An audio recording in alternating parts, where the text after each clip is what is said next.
In this video, we demonstrate the input function to accept values from the user.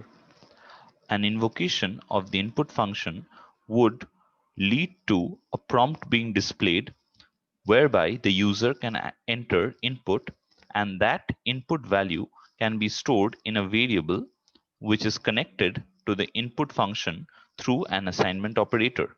As we can see in the cell, we have made an invocation of the input function, and whatever value that the user will enter on seeing the prompt that is invoked due to the input function call will be stored in the variable x, which is connected to the input function through the assignment operator denoted by the single equals sign. Now, if I execute this cell, I find that a prompt has been shown up and we are expected to enter a value. Let's say I enter 45. This 45 is stored in the variable x. Let's verify this. If we print the value of the variable x, we find that 45 is printed. A better way to accept user input would be to prompt the user for input using a suitable message, and this suitable message can be passed as a string to the input function. So we can say that enter a value. Now on seeing this message, the user is guided to enter an input, and the input this time can be stored in a variable called y. Now if I execute this, we see that a message gets shown up, enter a value. It's the same as the string that is passed to the input function. So the string that we pass to the input function is shown up as a message in the prompt, and whatever we enter, let's say I enter 99, gets stored this time in the variable which is connected to the input function. So in this case, the variable that is connected to the input function is the variable y. So 99 is stored in the variable y. But there is one thing that we must keep in mind. Okay, before going to that point, let's try to print the value of the variable y and verify our claim.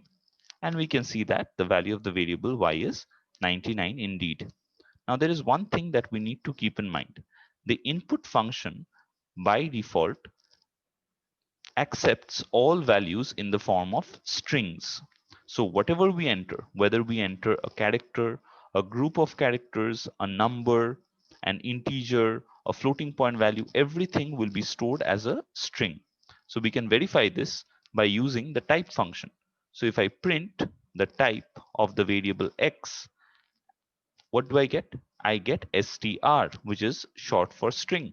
This means that the type of the variable x is of string type. So it is of type string.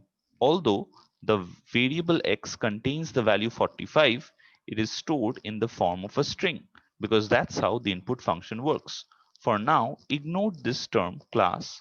Remember one thing, that everything in Python is treated as an object, whether it be variables, constants, functions, everything is an object.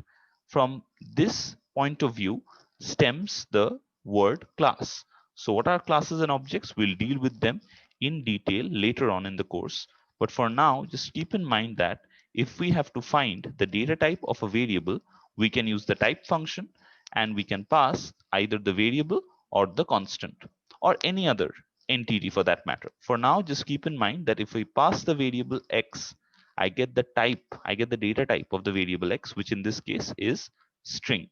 So one thing we would like to do is, for values which we are certain to be numeric, we can typecast them to the expected value. So let's say we are sure that the user will enter an integer. Let's say we prompt the user with a message, enter an integer.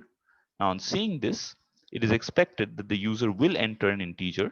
So what we can do is we can typecast the value that the user enters into into an int type.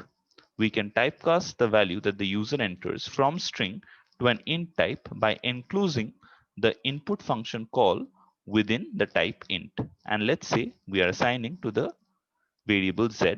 And if I execute this, again, I'm prompted for an input with the message, enter an integer. Now, if I enter, let's say 70, then this value 70 is stored in the variable z. So let's verify that. And we can see that z contains 70 indeed. If we verify the type of z, we find that it is now of type int. So because of this typecasting, because of enclosing the entire input function call within int, what happened was the string type that was generated from the input function got typecast into an int type. As a result, now if we check the data type of the variable z, we find that it is of type int and no longer of type string. So this is how we can play around with the string function.